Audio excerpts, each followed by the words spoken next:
시청자 여러분 안녕하십니까? 진영의 파워피플의 진영의 변호사입니다.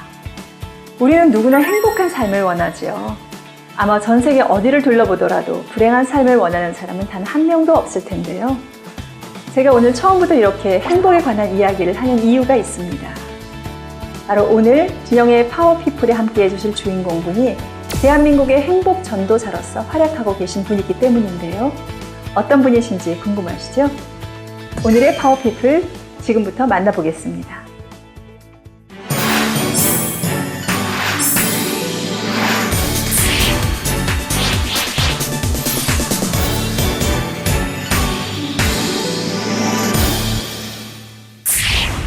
네, 진영의 파워피플 오늘의 주인공이 바로 제 앞에 계시는데요. 바로 재단법인 행복세상의 이사장님이신 김성호 이사장님이십니다. 이사장님 안녕하셨어요? 네, 안녕하세요.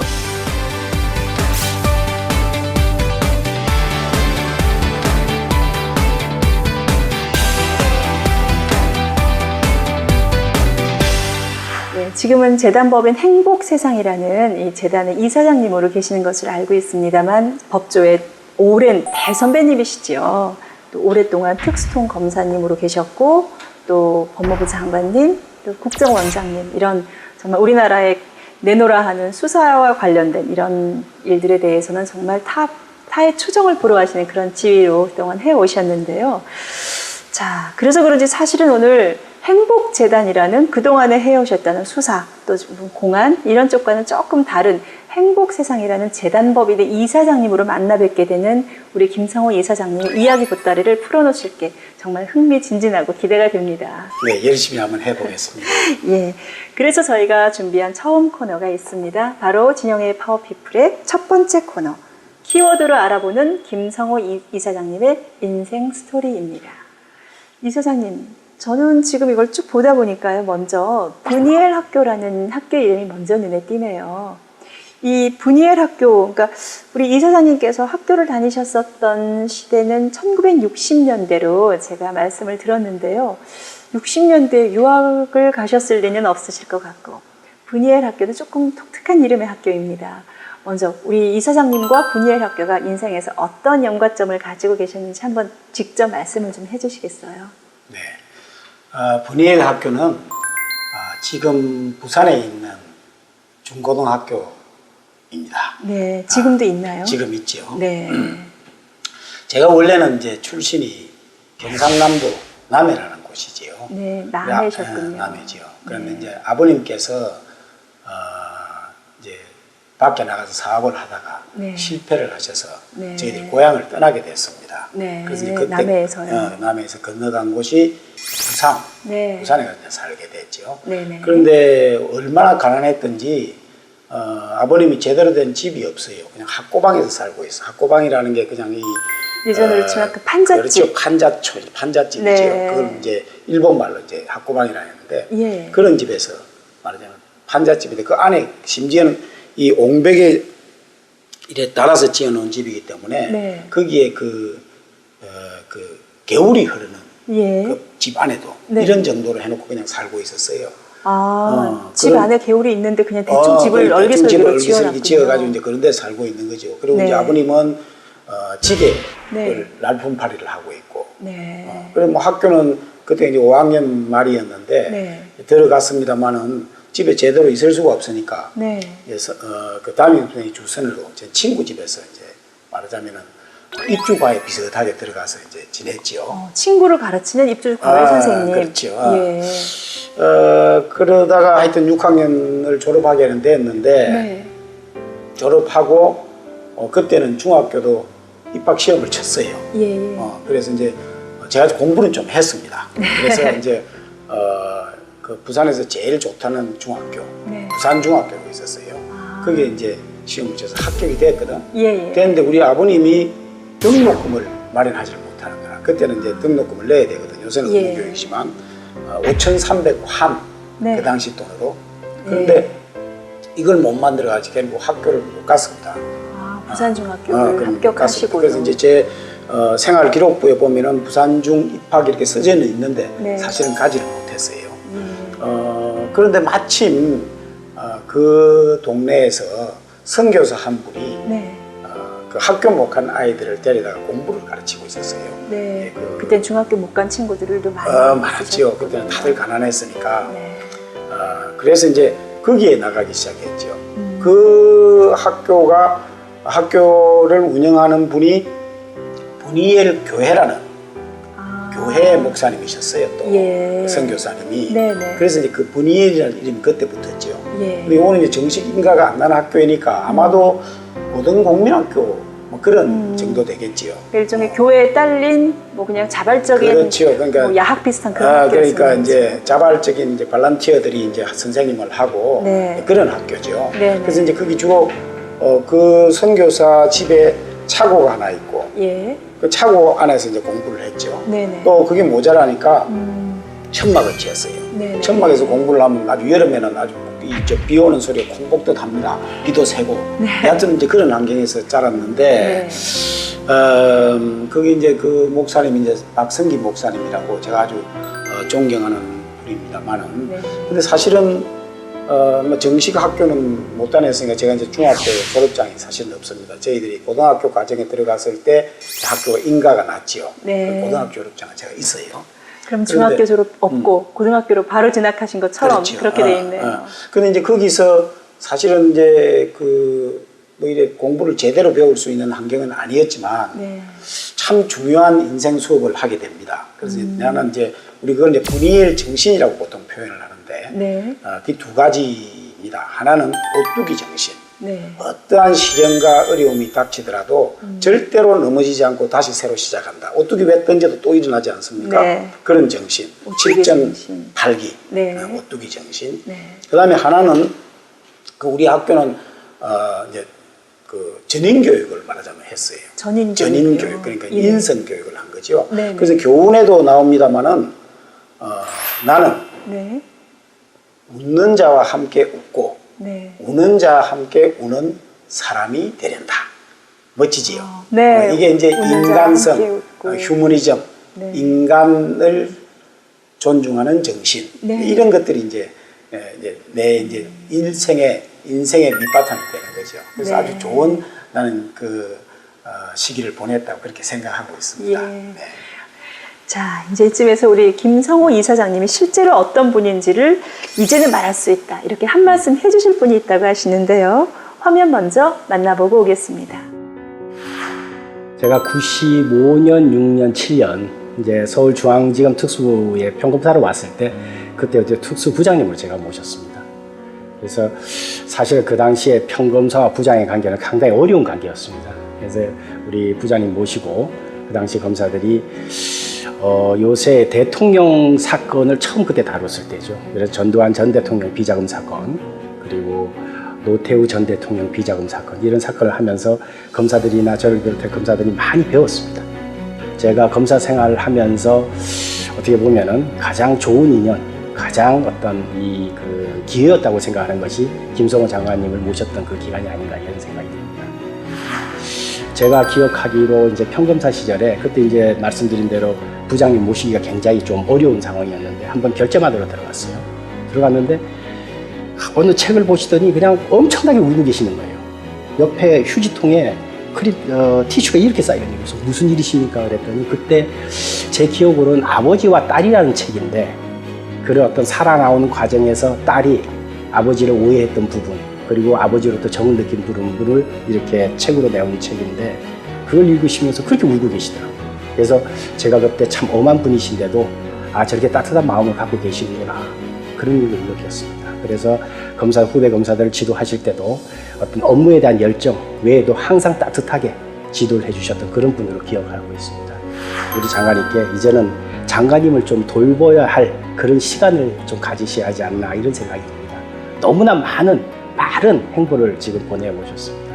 그렇기 때문에 장관님 스스로 좀 여유도 찾고 또 개인적인 또 사생활도 좀 가지시고 또 사모님한테 좀 잘해드리시고 이런 또 여유를 가지고 이 생활을 해 나가셨으면 좋겠습니다. 현지 계시면서 절제된 생활을 많이 해오셨습니다. 이제는 좀 절제된 생활에서 조금 풀어져서 좀 편안하게 생활해 주시면서 개인적인 어떤 건강 행복을 찾으면 좋겠다는 이런 후배의 생각입니다. 지금 우리 이사장님께서 보셨던 이 홍만표 변호사님이랑 아주 각별한 인연을 오랫동안 쌓아오신 걸로 알고 있는데요. 지금 홍만표 변호사님께서 말씀하시는 김성호 이사장님에 대한 본인의 평가 또는 본인이 보실 때 어떠신 것 같으셨어요? 뭐 잘 평가해 주셔서 대단히 고맙다고 생각은 드는데 네. 사실은 저보다 훨씬 유명한 사람이 그 홍만표 변호사입니다. 네. 아주 일을 잘하고 네. 근데 내가 좀 미안하지요. 왜냐하면 너무 많이 부려먹어가지고 나중에 병도 났어요. 예. 그리고 내가 그 가족에게도 미안하고 늘 진짜 미안한 마음을 가지고 있습니다. 예. 그 아까 이야기하는 거 보니까 무슨 뭐 참 누구에나 마음을 편하게 해준다. 네. 또 그러나 아주 열정적으로 일을 하신다 이렇게 네. 이야기는 하시는데 그래 따르고 싶은 선배가 이렇게 하시는데 네네. 사실은 이렇게 부드럽게 하는 게 일 시키려고 하는 거 아니겠습니까? 그러니까 얼마나 미안해요. 그 욱박질러가 될 일이 아니거든. 그러니까 서로 좋은 인간관계를 가지고 지금도 그런데 이렇게 좋게 생각해주고 또 따라주고 하니까 저는 더없이 고맙게 생각이 됩니다. 저는 지금 제가 우리 이사장님을 뵈면서 참 부드럽게 카리스마를 발휘하시는 분이시구나 하는 생각을 했는데 지금 홍만표 변호사님이랑 제가 좀 느낌이 비슷한 것 같은데요, 의견은. 감사합니다. 자, 제가 법무부 장관으로 재직하셨던 시절을 또 여쭤보지 않을 수가 없네요. 바로 그것도 노무현 대통령 정권, 노무현 대통령 시절 때 제 58대 법무부 장관을 지내셨던 것으로 알고 있습니다. 그 인연이 어떻게 시작된 것인지가 궁금한데요. 그 인연이 저는 이제 노무현 대통령 될 때까지 노무현 대통령을 몰랐습니다. 네. 이제 인연을 말씀드리기 전에 그 전 국민의 정부 때 있었던 이야기를 조금 해야 될 것 같네요. 네네. 국민의 정부라면 이제 그 전에 김대중 정권 때 정권 얘기시네요. 때죠. 네. 그때 이제 최고 상층부, 네. 최고 제일 이제 우리나라에서 제일 이제 높으신 분, 예. 그 이제 측근 한 분을 구속하게 됐는데, 대통령의 측근을요. 예. 그렇죠. 네. 그렇다고 보지요. 그런데 이제 좀 구속을 안 했으면 그런 엄지를 받으셨군요. 일이 있었는데 그 사건 자체가 그렇게 할 사건이 못 돼서 제가 그냥 그런 말씀이 계시는데도 불구하고 그냥 구속을 했습니다. 네. 물론 이거는 이제 결단의 문제지요. 뭐 인생이라는 게 이제 그리 되면 내한테 어떤 불이익이 올 수도 있는 거지요. 그렇죠. 뭐 아니나 다를까 저는 그때부터 한 3년간 한직에 이제 돌아다니고 수사하고 관계없는 곳, 예. 사법연수원이라든지 뭐 이런 데를 다니게 되는 거죠. 네네.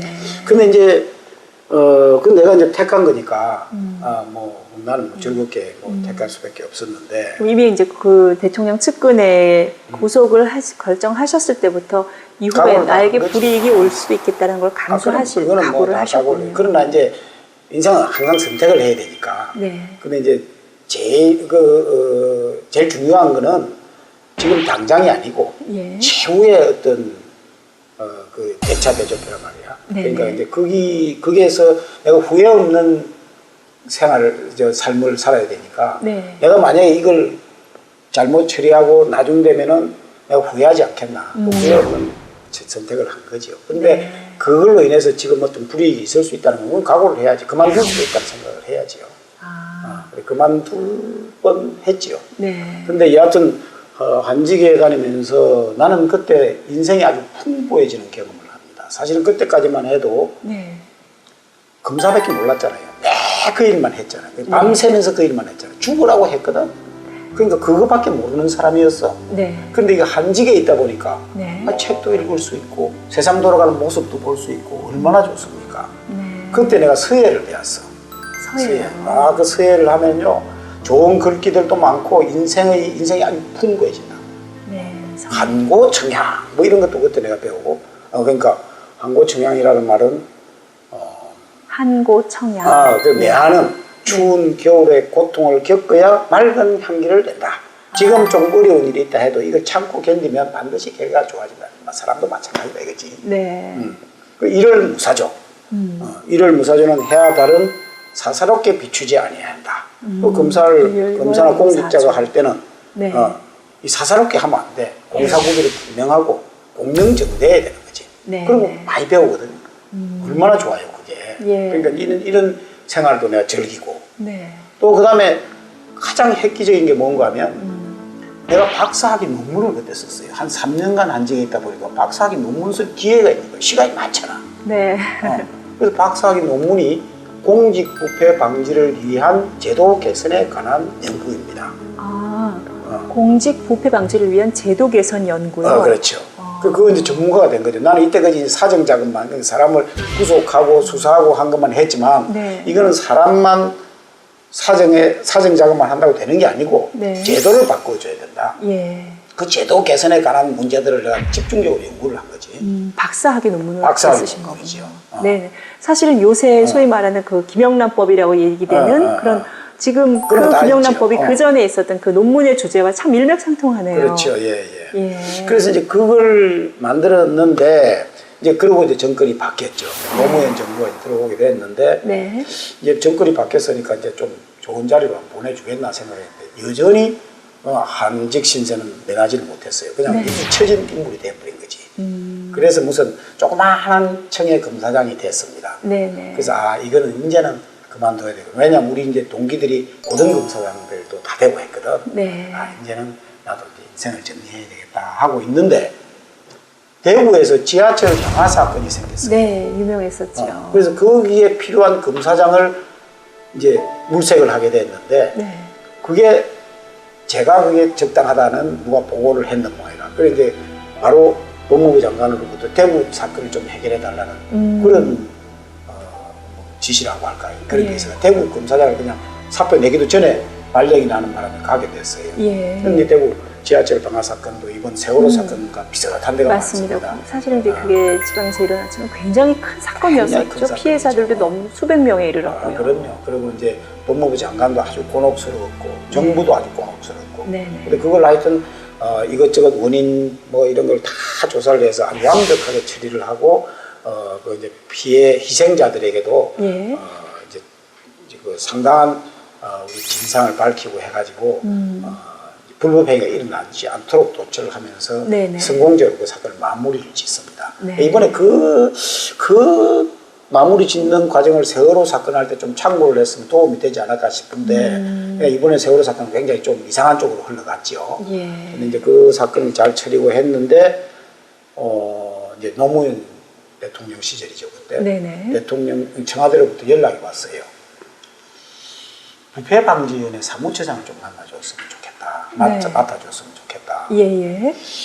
나는 이제 그때까지만 해도 무슨 행정부서에 근무하고 싶은 생각이 없었어요. 검사들이 다 그래요. 그냥 검찰청에만 근무하려고 하지. 그래서 나는 이 검사가 수사를 그냥 천직이다. 천직으로. 그냥 여기 있겠다. 네. 이렇게 이야기했는데 한 번은 바로 대통령께서 좀 보자고 점심 같이 하자고 부르더라고요. 안 갈 수가 있나. 그래서 이제 대통령과의 독담의 점심 식사를요. 점심 식사를 그래서 네. 할 수 없이 올라갔지요. 예. 그 점심 식사를 먹는데 우리나라 부패청산 좀 꼭 해야 되겠다.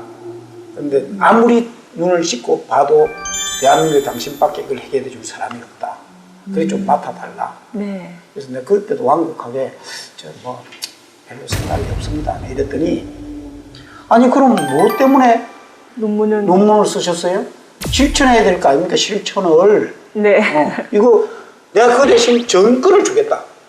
아무 간섭 정치적으로 이용 절대로 안 하겠다. 네네. 대한민국에도 정치적으로 중립적인 기관이 하나는 있어야 된다고 생각한다. 당신 마음대로 해라. 다만 누가 여기 당신한테 저항하는 사람이 있으면 그걸 자기가 막아주겠다. 네. 그거 거절할 수 있습니까? 그렇죠. 사실은 그런 정도는 정말 굉장한 파격적 대우인데요. 그렇죠? 실제로 그 약속을 지켜주셨어요. 그래서 이제 부패방지위원회 사무처장으로 그날 혹시 내가 말 번복할까 싶어서 나오는 뒷꼭지에 대해 인사발령을 내버렸어요. 네. 그래서 나는 그 검사 생활을 그날로 종결을 합니다. 네. 그러니까 뭐 제대로 퇴임식도 제대로 못하고 그만두게 된 거죠. 여하튼 이제 거기 가서 우리나라 부패 문제를 좀 상당 부분 해결한다고 고생을 많이 했지요. 예. 그리고 실제로 그때 이제 그 명칭도 네. 부패방지위원회에서 국가청년위원회로 제가 바꿨습니다. 네. 바꾸고 이제 좀 조직도 개선을 해가지고 좀 인재들을 좀 갖다가 넣고 이래가지고 상당히 고생을 했지요. 우리 이사장님께서 이제 드디어 2007년 12월에 지금 이제 현재 이사장님으로 몸담고 계신 재단법인 행복세상을 만드셨어요. 그리고 나서 정말 본격적인 공익 활동을 시작을 하시고 계신데요. 자, 이 행복세상이라는 재단법인이 어떠한 일을 하고 또 어떠한 그 취지로 설립이 된 것인지 대부분 잘 모르시는 분들이 많이 있으실 것 같습니다. 좀 소개 좀 부탁드릴 수 있을까요? 제가 법무부 장관을 할 때 예. 이제 내건 슬로건이 네. 법과 원칙이 살아있는 행복국가 건설이었습니다. 네. 그 행복국가라는 말을 제가 이제 최초로 썼는데 행복이라는 게 좀 추상적이고 그렇죠. 또 조금 법에 철학적이고 행복추구권 이렇게 뭐 이런 있지만. 거죠. 헌법에는 네. 이제 행복추구권이 있고 네. 헌법 전문에도 뭐 있고 이렇습니다만은 그러나 나는 이제 국가의 임무가 국가의 존재 가치가 예. 국가나 정부의 존재 가치가 바로 국민의 안전과 행복을 보장하는 것이다. 네네. 그렇게 봤기 때문에 이제 옛날에는 자유, 평등 이런 개념도 중요하지만 이런 걸 다 이제 그 같이 묶어놓은 네. 그런 개념. 네네. 그걸로 이제 행복국가라는 개념을 썼지요. 예. 그 행복국가 건설을 하면서 중요한 것이 법치, 경제, 안전 이 세 가지를 이제 중요하다 생각을 했어요. 법치와 경제와 안전. 안전. 네. 아무리 뭐 우리가 그 경제가 발달해도 법 지킨 사람이 손해를 보고 법 네. 어긴 사람이 이익을 본다든지 또는 어디 사고가 펑펑 터져가지고 위험에 노출된다든지 하면 그게 행복해질 수가 없거든요. 그렇죠. 그건 이제 세 가지를 목표로 업무를 해왔는데 어느 날 내가 이제 법무부 장관을 그만두게 됐죠. 네. 두게 될 때 우리 직원들이 내한테 선물을 하나 해줬어요. 네. 그게 뭔가 하면은 김성호의 행복세상이라는 홈페이지를 선물로 줬어요. 아. 거기에는 내가 법무부 장관으로 있으면서 했던 말, 글, 또 뭐 강연 내용, 네. 뭐 또 뭐 이런 내 이제 그 평소에 했던 사진 뭐 이런 것들이 다 들어가 있었죠. 네. 참 기분이 좋더라고요. 그거. 네네, 내가 그러셨어요. 참 행복한 사람이야. 나는 그런 걸 받았다는 것이. 네. 그런데 이제 그러면 이제 변호사를 해가지고 이걸 좀 지내야 되는데 제가 그때 그 법무부 장관으로 있을 때 정관예우 금지시켜야 된다 이런 네. 주장을 계속 해봤거든. 아, 직접 그때도 그래서 이미 이제 정관예우 철폐에 대한 마음이 있으셨군요. 그렇지. 그래서 법안도 만들어 놓고 했어요. 그때 네. 성하는 이제 국회 통과는 안 됐습니다. 그 뒤에 얼마 전에 됐습니다만 나는 이제 그걸 만들어 놓고 있었죠. 네. 뭐 반발이 심했죠 물론. 그런데 내가 그런 주장을 했기 때문에 네. 나는 최소한 지켜야 되겠다 하고 이제 변호사 업무는 접고 네. 뭘 할 것인가 이걸 하다가 보니까 이제 우리 친구들이 그러지 말고 그냥 재단을 하나 만들어 가지고 법무부에서 하던 그 일을 토론도 하고 뭐 그러는 게 안 좋겠느냐. 네네. 그래서 그런 재단을 하나 만들면 좋겠다. 그래서 그거 괜찮더라고요. 뭐 홈페이지 그냥 쓰길 수도 없고 네. 홈페이지를 토대로 해가지고 행복세상이라는 재단을 그래서 만들게 됐지요. 네. 그래서 이제 오늘까지 오게 된 겁니다. 그래서 이제 우리 행복세상의 모토도 법치, 경제, 안전 이 세 가지입니다. 그걸 가지고 이제 토론을 하죠. 그래서 이제 그 정책 토론을 해가지고 네. 그 결과물을 내는 거죠. 그래 각 요로에 정책 부서에 이제 전달도 하고 네. 이런 일을 하지요.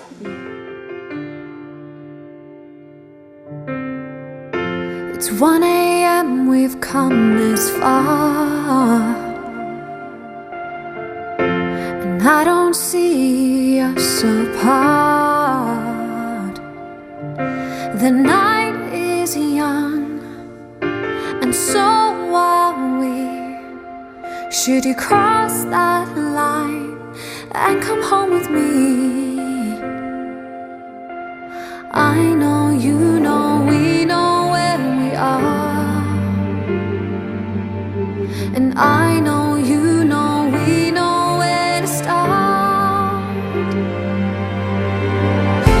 I don't wanna wait another moment. Now I'm ready. Love me through the night, never let my eyes close. Just don't say goodnight, say good morning. 예, 제가 조금 너무 핫 이슈인가요? 조금 말씀드리기가 어려울 수 있는 그런 질문일 수 있을 것 같습니다. 지금 온 나라가 국정원의 민간인 해킹 의혹, 사찰 의혹에 대해서 이야기하면서 따들썩하고 있는데요. 사실 바로 국정원장을 지내셨던 우리 김성호 이사장님께서 이에 대해서 어떤 견해를 가지고 계신지에 대해서 여쭤보지 않을 수 없습니다.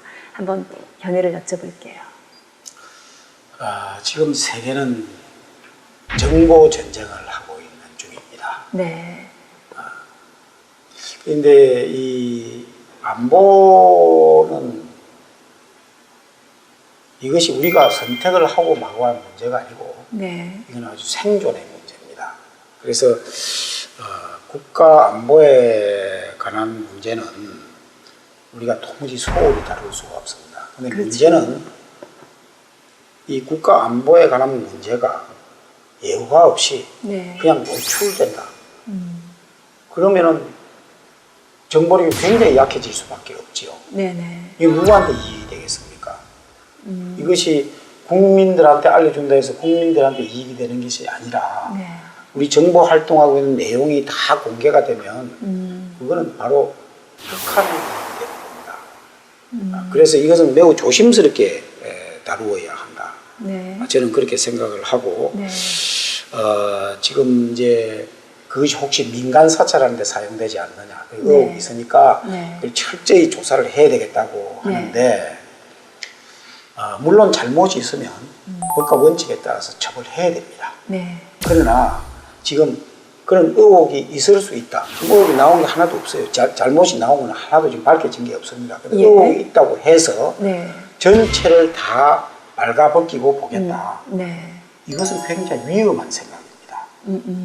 마치 사람이 아픈 데가 좀 있는 것 같다 해서 네. 어디가 아픈지 안 아픈지도 모르는 상태에서 어디가 아픈지 모르니까 머리부터 수술을 해가지고 발끝까지 다 뒤져보겠다. 그거하고 똑같은 겁니다. 굉장히 위험한 거죠. 그래서 이것은 이렇게 되면은 결국 정보기관은 무력화될 수밖에 없죠. 네. 안보는 보안이 생명입니다. 네. 그것이 알려지는 순간 안보기관은 아주 무력화될 수밖에 없거든요. 제가 며칠 그래서- 전에 신문에서요. 네. 국내 국외로 우리나라 여러 가지 기관, 중요 기관에 대한 해킹 시도 건수가 100만 건이 넘는다라는 그 기사를 한번 본 적이 있습니다. 네. 저는 일단 그 100만 건이라는 그 숫자에 어마어마함에도 참 놀랐지만 이제 우리나라의 정말 중요한 핵심 기구들에게 그런 정도의 해킹이 시도되고 있다는 것이 정말 굉장히 섬뜩했었어요. 우리나라를 아주 우습게 보고 있는, 우리 나라 정보기관을 아주 우습게 보고 있는 거죠. 네. 우리나라에는 이 정보기관에서 사실은 이 정보 활동을 하려고 하면 필요한 장비가 필요합니다. 예. 이번에 이 해킹 장비도 네. 사실은 꼭 필요한 겁니다, 이게.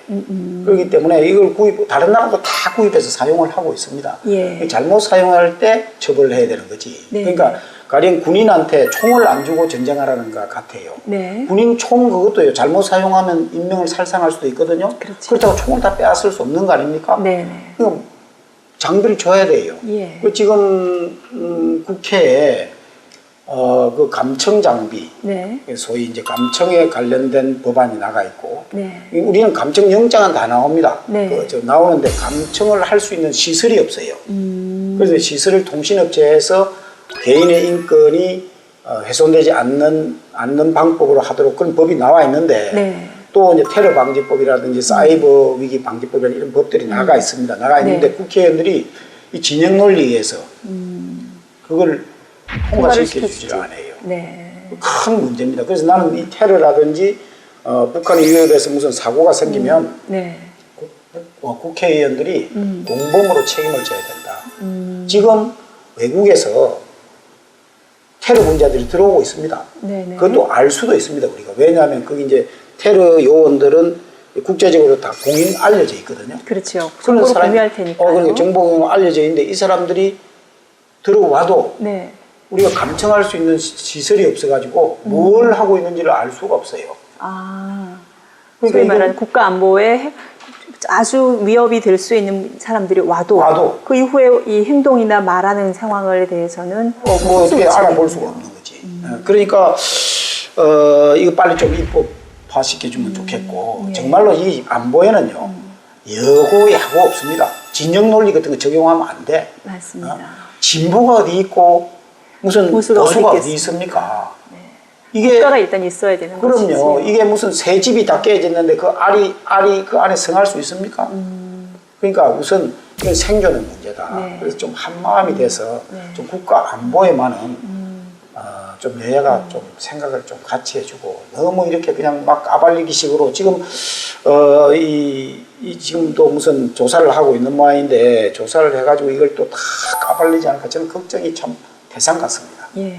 그 사실 이제 예전에는 소위 물리전 또는 뭐 직접 뭐 무기를 동원해서 이렇게 싸우는 것이었지만 사실상 이제는 인터넷이라는 어마어마한 그 가공할 만한 그 망이 한순간 어떤 상황에서 다운이 될 경우 이 사회의 모든 인프라가 다 그 동시에 스탑이 될 수 있는 그런 상황을 우리가 종종 경험을 합니다. 그게 꼭 뭐 어떤 공격이 사이버 공격이나 뭐 테러나 이런 것까지는 아니어도 그냥 부지불식간에 어떤 사고만 생겨도 사실은 그럴 수 있는 위험에 우리가 무방비로 노출이 되어 있는데 만약에 이제 그런 것을 국가의 어떤 정말 테러라든지 그렇게 안보에 위협이 되는 그런 집단에 의한 공격이 시작됐을 경우 우리나라가 정말 속수무책이다라는 그런 글을 보고 저 또한 굉장히 걱정스러운 상황이었었어요. 지금 이게 가상 상황이 아닙니다.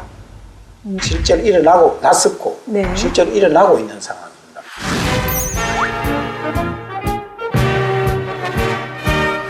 국가는 많은 숫자의 해커들을 동원해서 지금 그걸 하고 사이버전을 있습니다. 하고 있지요. 그리고 우리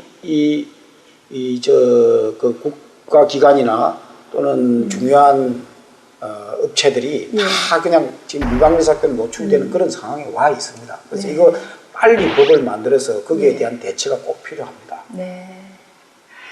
예. 또 제가 우리 김성호 이사장님께서 항상 부르짖는 부패 척결에 대해서 일단 그 성완종 사건과 또 이후에 나온 김영란법에 대해서 여쭤보고 싶은데요. 이에 대한 우리 이사장님의 견해는 어떠신가요?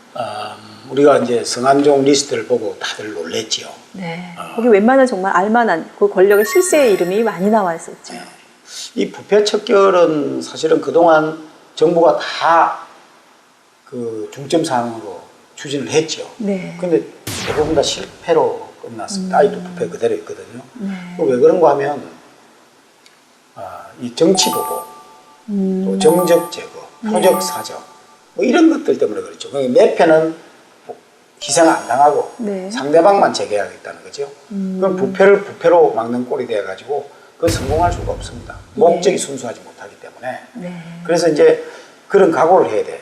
내 편도 희생당하겠다. 네. 이런 각오를 하고 그렇지 않으면 부패 해결이 안 됩니다. 그래서 성완종 리스트는 사실은 이제 그런 것들이 우리가 겉으로 좀 드러난 케이스죠. 네. 다만 성완종 사건은 그게 무슨 성역이 있어서 이제 사건이 조금 이제 사건이 두 사람 불구속 기소가 끝났지 않습니까? 네네. 그렇게 된 게 아니고 성완종이라는 그 본인이 네. 그 사망을 했기 때문에 더 이상 조사가 진전이 안 돼가지고 네, 그 증거주의의 한계 때문에 그렇습니다. 네. 그러나 그런 행태가 꼭 그 사람들의 아이라도 아니더라도 우리 지도층이 없다고 볼 수 없거든요. 지도층이 깨끗해지지 않으면 네. 공연물입니다. 부패 척결. 물의 법칙이라고 했잖아요. 물은 위에서부터 아래로 윗물이 뭐 맑지 깨끗하지 않으면 않으면 맑지 않으면 아랫물이 깨끗할 맑을 수가 리가 없는 없겠죠. 거지요. 그러니까 네. 위에서부터 해야 돼. 네. 그리고 김영란법에 대해서도요. 이게 사람이 중요하냐, 제도가 중요하냐. 네. 이거는 참 오래 전부터 닭과 논쟁거리가 달걀의 된 겁니다. 관계였겠죠. 이제 물론 사람을 이렇게 하나씩 척결하는 것도 좋지만 네. 제도적으로 이걸 만들어줘야 돼요. 네. 그래야 되는데 이제 일종의 제도로 만든 거죠. 네. 김영란법을. 그래서 참 안타깝죠. 이제 이렇게까지 우리나라가 해야 되는가. 예. 그래서 이제 그건 참 안타까운데 뭐 어쩔 수 없는 상태가 된 것 같습니다. 그래서 이제 그런데 문제는 이게 이제 전에도 행동 강령이라는 이름으로 네. 그 법률의 내용이 대충 우리 정부 기관에 다 가지고 있습니다. 네네. 지키고 있던 건데 네. 국회에 우리가 좀 그걸 국회에도 좀 행동 강령을 만들어서 좀 해주세요 하고 건의를 했는데 제가 이제 그때 국가 청년위원회 사무처장에 있을 때부터 이야기입니다. 예. 국회의원들은 그런 거 안 만들어요. 본인들에게 위협이 될 본인이 만한 안 법이라서 만들다. 그렇겠군요. 안 만들다 보니까 이제 이게 나와서 이제 국회의원들도 주체가 되기 시작했는데 네. 문제는 이번에 만든 걸 보니까 이 법이 정교하지 않아요. 네, 맞습니다. 뭐 사회상규라는 말을 가지고 묘하게 처리를 해놓고 그런 것은 뭐 법률적인 문제지만 네. 국회의원들은 또 청탁의 주체에서 빠졌어. 다른 사람들은 다른 공무원이나 이런 사람들은 무슨 청탁을 하면은 걸리게 돼 있는데 예. 국회의원들은 그 청탁하는 것이 당연한 업무처럼 취급을 해가지고 국회의원들을 빼버렸어요. 네. 그건 말이 안 되는 거지. 국회의원들만 청탁을 안 해도 우리나라 깨끗해집니다. 네. 사실은. 난 국회의원들의 청탁이 제일 문제지. 밑에 자질구레한 공무원들 청탁하는 게 그것이 중요한 게 아닙니다. 정치인들은 그대로 있고 네. 이 하급직 공무원들만 자격 이 말상이 틀린 거야. 이게.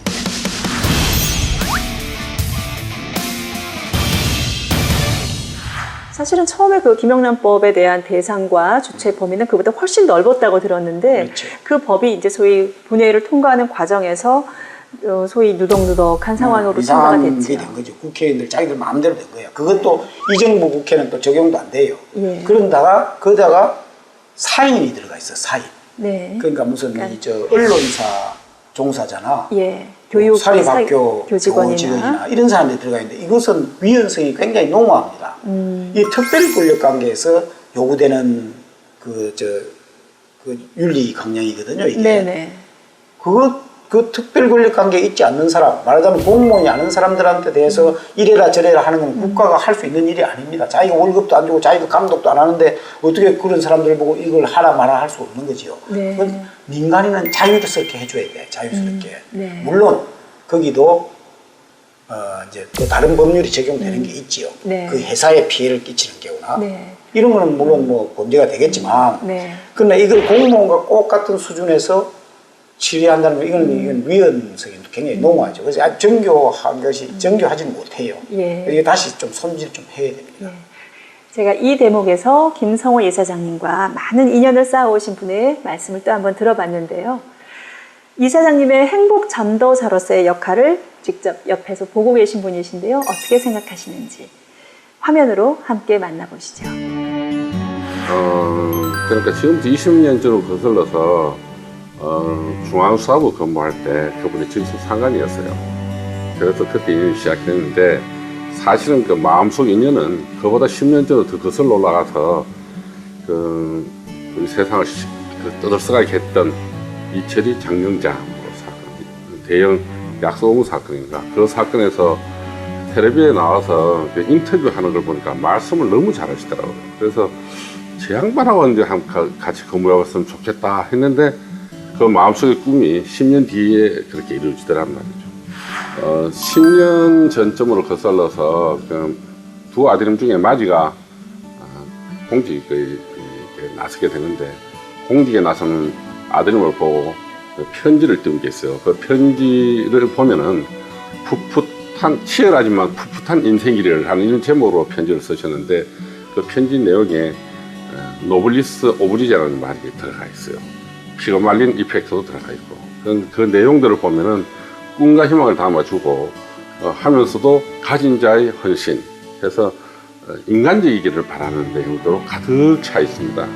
가족 사랑하는 내용들도 들어있고 그래서 그때부터 이 양반은 참 인간을 사랑하는 휴머니스트구나. 이 사람이 10년 전쯤으로 거슬러서 참 검찰에서 힘드신 순간에 그때 진정한 검찰인의 모습을 보여주셨던 분이 바로 이사장님이십니다. 지금 재단법인 행복세상도 물론 잘 이끌어 나온 계시지만 순간순간 힘들 때도 많으실 겁니다. 그러나 검찰 현직에 있을 때 그 어려움도 이겨내셨듯이 재단법인 행복세상도 이겨내시고 그냥 밀고 나가십시오. 분명히 행복성이 이루어질 것이며 그때까지 저도 열심히 돕겠습니다. 법무사 사무소 작은 행복 기원섭 법무사님께 우리 김성호 이사장님의 영상 편지 한번 띄워주실까요? 네, 우리 기현섭 법무사님 대단히 미안합니다. 참 이 못난 사람을 끝까지 믿고 지금까지도 우정을 변치 않고 이렇게 생각해 주셔서 뭐라고 참 드릴 말씀이 없습니다. 제가 오늘 있기까지는 바로 우리 기현섭 법무사님 같은 분들이 계속 헌신해 주었기 때문이라고 생각합니다. 정말 기현섭 법무사님께도 미안하지만 나는 사실 우리 법무사님 가족분들한테 더 미안합니다. 좀 가족 좀 잘 챙기시고 이제 좀 더 재미있고 행복한 나날을 보내시기를 간절히 바랍니다. 감사합니다. 지금 우리 영상 편지에서도 말씀하신 그 행복에 대한 언급이 참 와닿습니다. 우리 사회 전체 행복 지수를 높이기 위한 행복 전도사로서의 역할을 지금 하고 계신데요. 우리 김성호 이사장님이 생각하시는 행복은 과연 어떤 걸까요? 행복. 네.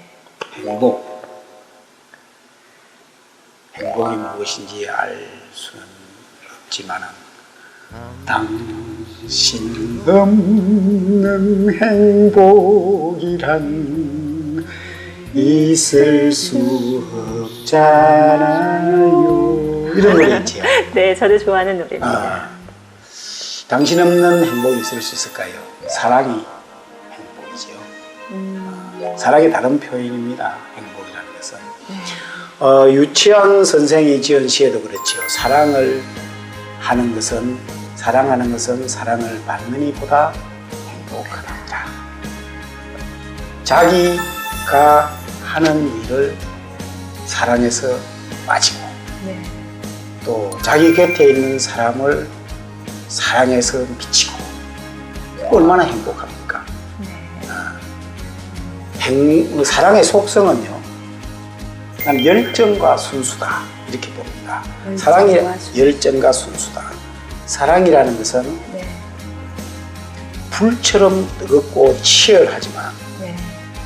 또 한편으로는 자기의 이익을 구하지 아니하고 자기 욕심을 낸다는 게 아니지요. 네. 상대방만 생각하는 거죠. 그리고 진리에 따랐다.